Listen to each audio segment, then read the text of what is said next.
Hey guys, I want to go over conditioning for pitchers. Now this is a really polarizing topic. Some people like to run their pitchers a lot to get ready for the season, and others think that pitchers shouldn't be running or conditioning at all. Where we lie is somewhere in the middle. This is because the aerobic system is important for recovery from starts, throwing, and even from pitch to pitch. How good your recovery system is going to determine how long you'll actually last in the game. Now, this is also going to be determined based on the type of pitcher you are. Are you a starter, are you a reliever, or are you a closer? Each type of pitcher is going to have different types of demands. Generally speaking, there's two methods that we like to use for our pitchers. The first one would be actually long distance sled drags.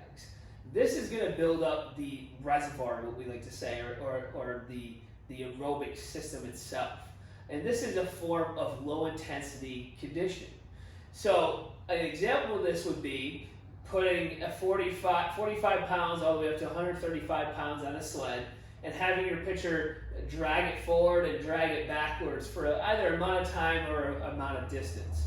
Generally speaking, we like to do this for anywhere between 10 to 30 minutes, depending on the athlete, the time of the year, or a quarter mile all the way up to an entire mile, also depending on their work demands and the time of the year.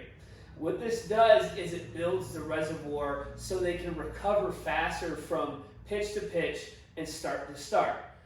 What this does as the aerobic system, it fuels the anaerobic system, which is largely what pitching is. It's an anaerobic action. It's very explosive, it's very fast, and it's short in nature, so it doesn't last for a long period of time. But after you do that, you're going to have a period of time in which the aerobic system has to assist in creating more ATP to essentially let you throw and pitch again or be explosive again. So what this helps is the back end.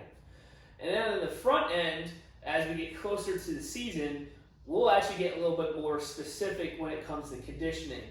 This would come in the form of a medicine ball rotational toss, and we're trying to mimic the rest to work ratio that a pitcher might see in the game. So after they throw it, they may throw a medicine ball as hard as they possibly can against a wall, and then they might rest 10 to 30 seconds and do that again. And then we would mimic the amount of pitches they may see in an inning, and then we can even go farther and perform the amount of pitches that they might see in the game. And what this is a very specific form of conditioning that will transfer over to the sport quite well.